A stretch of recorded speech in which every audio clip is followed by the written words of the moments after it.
Жамиля Жалиева кызы Айпери 4-чейрегичи карантинде үйдө окуганы бир тарабынан жакшы болду десе, экинчи жагынан кыйын болду дейт. Жакшы тарабы кызына өзү да жардам берип көзөмөлгө алып турат. Бирок мугалим бетме-бет отуруп сабакты түшүндүрбөсө, окуучу жакшы түшүнбөй калат экен. Жана бир нерсени түшүнүү үчүн өзү көп убакыт коротуп издеп калат дейт.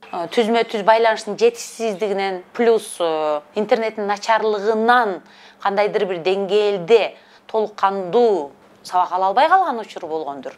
Но бирок бардык сабактарынан көзөмөл аябай жакшы болду. Чейреги канаттандырды десем болот, бирок негизинен эле баланын жасаган, аткарган нерсесинин негизинде коюлду да ал нерсечи.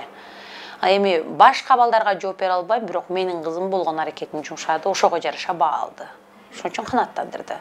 Карантинде өзүмө жеткиликтүү билим ала алдым, бирок ошончо билим берген эжекелердин телевизордон көрүп сабактардан билим алып акын алганыбыздан кийин эжекелер текшерилбей коет биздин сабактарды. Ошон үчүн кызыгы жоголуп кетип атты сабактардынчы.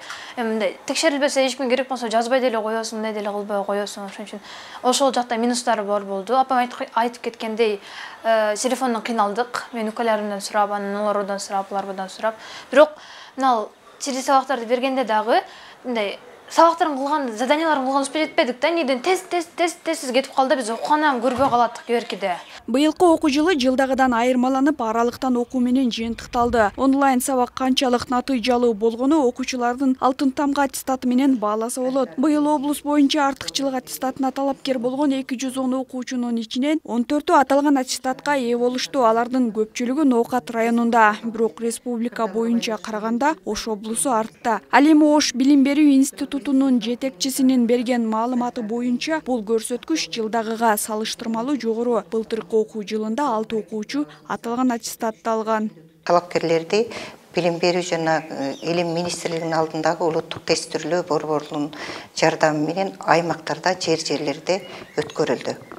Бул ушул алтын тамга дагы абдан уюшкандыкта өткөрүлдү. Биздин Ош облусунда 12-июнда Ош шаарынын Нариман атындагы орто мектебинде өткөрүлдү. Биздин облустан быйылкы талапкерлерден өзгөчөлөнгөн аттестатка ээ болгондордун саны 14 болду. Бул биздин Ош облусу үчүн абдан бир жакшы көрсөткүч. Быйыл Ош шаарында 9-классты 6035, 11-классты 2721 окуучу аяктаган. Ал эми алтын тамга аттестатына шаардан 80 окуучу талапкерлигин койгон. Бирок алардын ичинен 4-өө гана артыкчылык аттестатына татыктуу деп табылган. Алардын 2-өө мамлекеттик, калганы жеке менчик мектепте аяктаган окуучулар. Бул көрсөткүч окуучулардын саны менен эсептегенде төмөн. Эмне үчүн 3 миллион сомдон ашык акча Ош шаардык билим берүү тармагына бөлүнсө, бирок жыйынтыгында натыйжа канча жылдардан бери жок болууда. Айта кетчү жагдай, азыркы күнгө чейин шаар билим берүү башкармалыгынын жетекчилигинин орду толук кандуу чечиле элек. Балким ушул себептир. Эми мага буйрук министрлик тараптан чыккан.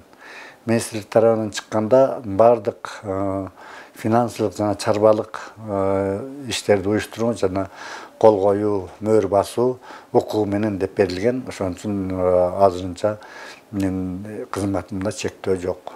Эми единственный эле кыйынчылыктар бул өзүмдүн ишими дагы, начальниктин ишин дагы уюштуруу иштерин бар жогун бир адамга жүктөлүп калган, ошо бир аз оорураак болуп калат ушул эле. Бүгүнкү күндө Ош шаарында 55 мамлекеттик жана 23 жеке менчик мектеп бар. Анда 70 миңдей окуучу мамлекеттик, 5 миңден ашык окуучу жеке менчик мектепте окуйт. Мамлекеттик мектептерде 8692 окуучу 5 менен, 16983 окуучу 4 деген баа менен окуу жылын аяктаган. Зиягүл Болоткызы, Алтымыш Жантемир уулу, ТМЖ жаңылыктары.